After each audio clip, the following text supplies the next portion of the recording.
السلام علیکم ناظرین، میں ہوں عثمان میمن اور آپ دیکھ رہے ہیں میرا یوٹیوب چینل۔ ناظرین، آج جوڈیشل کمیشن آف پاکستان کا اجلاس ہوا ہے۔ اس جوڈیشل کمیشن آف پاکستان کے اجلاس میں chief justice of Pakistan justice Yahya Afridi نے ایک دفعہ پھر حکومت کو ناکوں چنے چبوا دیے ہیں اور حکومت ایک بار پھر بوکھلاہٹ کا شکار ہے۔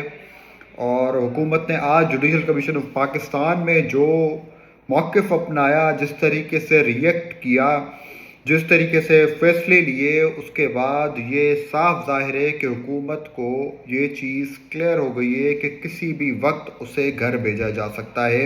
ابھی تک آپ نے چینل کو سبسکرائب نہیں کیا ہے تو سبسکرائب کریں، لائک کریں، شیئر کریں اور بیل آئیکن پہ کلک ضرور کریں۔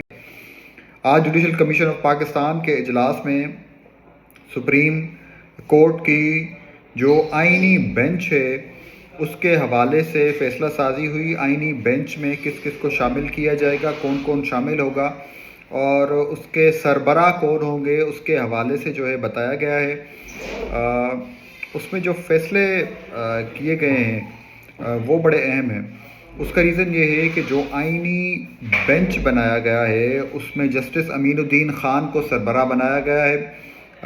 جسٹس امین الدین خان کو سربراہ بنانے کے حوالے سے مختلف شیمہ گوئیاں چل رہی تھیں، لیکن آج جو اجلاس کے اندر ہوا اور جس طریقے سے چیف جسٹس صاحب نے ریئیکٹ کیا وہ بڑا اہم ہے۔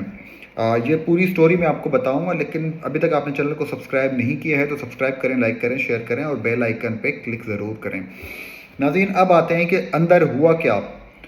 سپریم جوڈیشل کونسل کے اجلاس میں آج جب تمام لوگ وہاں پہ موجود تھے اس وقت یہ ایکسپیکٹ کیا جا رہا تھا کہ جسٹس یحییٰ آفریدی صاحب جسٹس امین الدین خان صاحب کے نام کے اوپر راضی ہوں گے اور اسے ایکسیپٹ کر لیں گے، اور الٹیمیٹلی جو جسٹس امین الدین خان صاحب کو اکثریت کے ساتھ یا اتفاق رائے کے ساتھ، اس میں زیادہ پی ٹی آئی کے لوگ اس میں اپوز کرتے، ادروائز جو ہے انہیں میجورٹی کے ساتھ بنا دیا جائے گا چیف جسٹس کو راضی کرنے کے بعد۔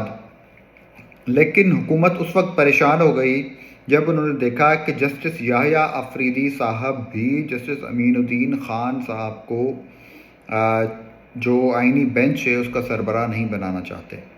اب یہ ایسا کیوں ہوا؟ اس کی سب سے بڑی وجہ یہ ہے کہ حکومت کی اِل ول، حکومت کی نیتیں وہ سب کو سامنے آ چکی ہیں، اور اس کے علاوہ جو 3 سینئر موسٹ ججز تھے جس میں جسٹس منصور علی شاہ اس وقت موجود ہیں، جسٹس منیب اختر صاحب موجود ہیں اور جسٹس یحییٰ آفریدی صاحب خود موجود ہیں، ان تینوں کو حکومت آئینی بینچ میں شامل نہیں کرنا چاہ رہی تھی۔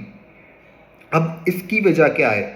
ابھی تک آپ نے چینل کو سبسکرائب نہیں کیا ہے تو سبسکرائب کریں، لائک کریں، شیئر کریں اور بیل آئیکن پہ کلک ضرور کریں۔ حکومت آئینی بینچ اس طرح کا بنانا چاہ رہی ہے کہ جس سے وہ جب جس طرح کے فیصلے اپنے حق میں لانا چاہے وہ لا سکے، لیکن ابھی بھی حکومت کے لیے یہ تمام معاملہ چیلنجنگ ہوگا۔ پہلے میں آپ کو یہ بتا دیتا ہوں کہ کون کون سے جج صاحبان کو آئینی بینچ میں شامل کیا گیا ہے، پھر ہم اس کے اوپر مزید بات کریں گے۔ سب سے پہلے جسٹس امین الدین خان صاحب کو جو آئینی بینچ ہے اس کا سربراہ بنایا گیا ہے، جس کے اوپر سب سے زیادہ کانفلکٹ تھا۔ اس کے علاوہ جس کو بنایا گیا ہے اس میں جسٹس عائشہ ملک صاحبہ ہیں۔ اس کے علاوہ سندھ سے جسٹس عائشہ ملک اور جسٹس امین الدین خان صاحب، یہ 2 لوگ جو ہیں یہ پنجاب سے ہیں۔ اس کے علاوہ جسٹس محمد علی مظہر صاحب، جسٹس حسن اظہر رضوی صاحب یہ سندھ سے ہیں۔ اس کے علاوہ بلوچستان سے جسٹس جمال بدوخیل ہیں، جسٹس نعیم اختر افغان ہیں، اور خیبر پختونخوا سے صرف جسٹس مسرت ہلالی صاحبہ کو اس آئینی بینچ میں شامل کیا گیا ہے۔ اب اس میں سب سے بڑا مدعا یہ ہے کہ 3 جو سینئر جج صاحبان ہیں ان تینوں کو اس سے ایکسکلوڈ کیا گیا ہے۔ حکومت کو جو 3 سینئر جج صاحبان ہیں جس میں منصور علی شاہ صاحب ہیں، جسٹس یحییٰ آفریدی جو کہ خود چیف جسٹس آف پاکستان ہیں وہ شامل ہیں، جسٹس منیب اختر صاحب ہیں، ان تینوں کو آئینی بینچ سے بالکل دور رکھا گیا ہے، بالکل باہر رکھا گیا ہے تاکہ کسی بھی قسم کے آئینی فیصلے وہ نہ کر پائیں۔ ناظرین صرف اس میں آئینی جو بینچ ہے اس کا ایفیکٹ نہیں آ رہا اب سپریم کورٹ کے اوپر. اس وقت جو پریکٹس اینڈ پروسیجر بل کل حکومت نے پاس کیا ہے وہ بھی بہت اہم ہے، کیونکہ اس میں جو تیسرا سینئر موسٹ جج تھا جس کو منیب اختر صاحب کنسیڈر کیا جا رہا ہے اس وقت، اور کل سے یہ ٹی وی کے اوپر ڈفرینٹ پروگرامز کے اوپر یہ تجزیہ کیا جا رہا ہے، اس کو اس طرح سے لیا جا رہا ہے، جو قانون بنایا گیا اس کو اس طرح سے بائی ڈیزائن اس کو بنایا گیا کہ جسٹس منیب اختر صاحب کو پریکٹس اینڈ پروسیجر کی جو کمیٹی ہے اس سے باہر رکھا جائے. اب وہ کس طرح سے ہوگا، کیونکہ تین ججز تھے انیشلی.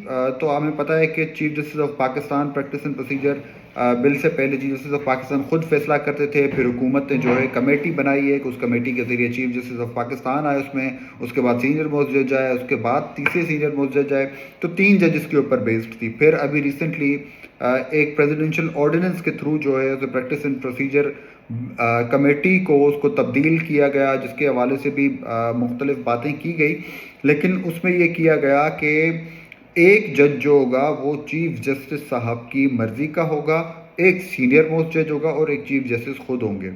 اب اس کو مزید امینڈ کر دیا گیا ہے قانون سازی کے ذریعے، جو کل قانون سازی قومی اسمبلی اور سینٹ سے پاس کروائی گئی اور اب وہ گزٹ کا حصہ بن چکی ہے، جس کے تحت جو پریکٹس اینڈ پروسیجر کمیٹی ہے اب اس کے اندر ایک چیف جسٹس آف پاکستان ہوں گے، پھر سینئر موسٹ جج ہوں گے، اور تیسرا جو جج ہوگا وہ اب چیف جسٹس کی مرضی کا نہیں ہوگا بلکہ آئینی بینچ کا جو سینئر موسٹ جج ہوگا. مطلب اب اس میں جسٹس امین الدین خان صاحب بیٹھیں گے.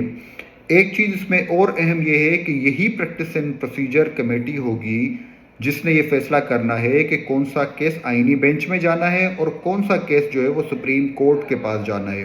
تو الٹیمیٹلی ابھی بھی ہم دیکھیں تو میجورٹی وہ سپریم کورٹ والی موجود ہے، کیونکہ جسٹس یحییٰ آفریدی اور جسٹس منصور علی شاہ اس میں موجود ہیں، لیکن جو جسٹس منیب اختر صاحب کو وہاں سے ایکسکلوڈ کیا گیا ہے. یہ بڑی اہم چیز ہے.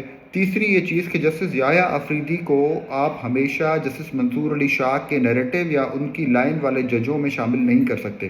جسٹس یحییٰ آفریدی جو ہیں انہیں بڑا انڈیپینڈنٹ سمجھا جاتا ہے، اور کبھی کبھی کئی جگہوں کے اوپر ایون انہوں نے جسٹس منصور علی شاہ کے جو فیصلے ہیں ان سے اختلاف بھی کیا ہے اور ان کے خلاف فیصلہ بھی دیا ہے. ایون اگر ابھی ہم جو ریزروڈ کیس والا ورڈکٹ ہے، مخصوص نشستوں والا ورڈکٹ ہے، اس میں بھی ہم دیکھیں تو جسٹس یحییٰ آفریدی صاحب جسٹس منصور علی شاہ کے فیصلے سے اختلاف کر رہے تھے اور انہوں نے اپنا اختلافی نوٹ بھی جاری کیا. تو اس کا مطلب یہ ہے کہ جسٹس یحییٰ آفریدی اصولی جج ہیں، وہ جسٹس منصور علی شاہ کی لائن پہ چلنے والے یا پی ٹی آئی کی لائن پہ چلنے والے یا کسی سیاسی جماعت کی لائن پہ چلنے والے جج اب تک نہیں ہیں، اور حکومت کو بھی یہ معلوم ہے. اسی لیے انہوں نے پریکٹس اینڈ پروسیجر کمیٹی کو جس طرح سے ڈیزائن کیا ہے اس میں ایک انڈیپینڈنٹ جج رکھا ہے، اس کے بعد جسٹس منصور علی شاہ صاحب ہیں، اور اب جسٹس امین الدین خان صاحب بھی اس میں شامل ہو چکے ہیں. تو ناظرین یہ پوری اپڈیٹ تھی اس پورے معاملے کی. ابھی تک آپ نے چینل کو اگر سبسکرائب نہیں کیا تو سبسکرائب کریں، لائک کریں، شیئر کریں، بیل آئیکن پہ کلک کریں. پھر ایک نئی ویڈیو، نئی اپڈیٹ اور نئی خبروں کے ساتھ حاضر ہوں گا. تب تک کے لیے اللہ حافظ.